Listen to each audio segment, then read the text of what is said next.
NIM 선교회 임현성 목사의 복음과 삶 이야기. 자신이 무기력하다고 느낀 적이 있으십니까? 내가 마음먹은 것이 잘 되지 않으면 세상에서 실패한 것처럼 생각하기 쉽습니다. 그리고 요즘 시대는 교회가 세상에서 무시당하고 비난받는 것이 너무나 자주 생겨서 우리 자신의 신앙이 무기력해 보일 수가 있습니다. 그러면 하나님은 어떠실까요? 우리가 실패한 것 같고 해도 될 것 같지 않아 절망하는 상황에 있을 때 과연 하나님도 무능한 것일까요? 당연히 그렇지 않습니다. 하나님의 권능을 보이실 때 세상 사람들은 놀라게 되고 두려워 떨게 될 것입니다. 사무엘상 6장에 보면 블레셋 족속들이 하나님의 권능 앞에 무릎을 꿇게 됩니다. 그들이 외적으로는 이스라엘과 전투에 승리해서 법궤를 빼앗아 왔지만 진짜 승리가 아니었습니다. 왜냐하면 그들이 섬기는 신 다곤이 여호와 하나님의 임재 앞에 그들의 법궤 앞에 그들의 신상이 깨어졌기 때문입니다.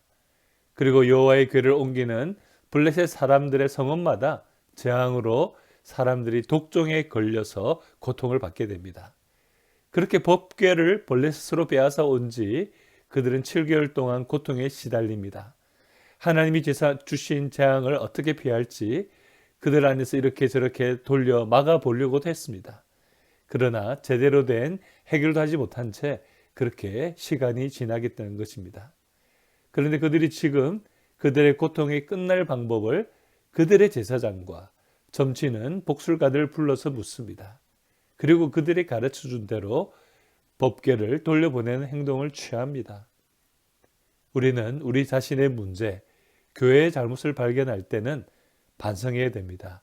하나님 앞에 우리가 잘못을 저질러서 징계를 받을 때조차도 회개하지 않는다면 이방인들보다도 못한 것입니다.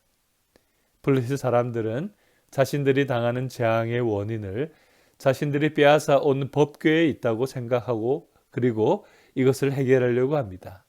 그런데 그 법궤를 원래 장소로 돌려보내기로 결정을 했던 것입니다.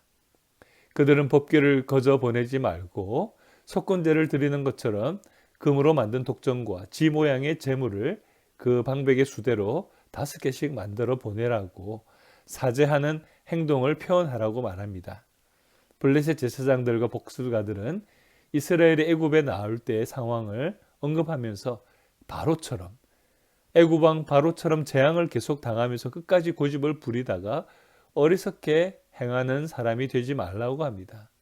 이런 모습을 보면 블레셋 사람들이 여호와 하나님의 권능이 나타나서 출애굽하고 가나안 땅에 정착한 이야기를 알고 있었다라는 것을 보여줍니다.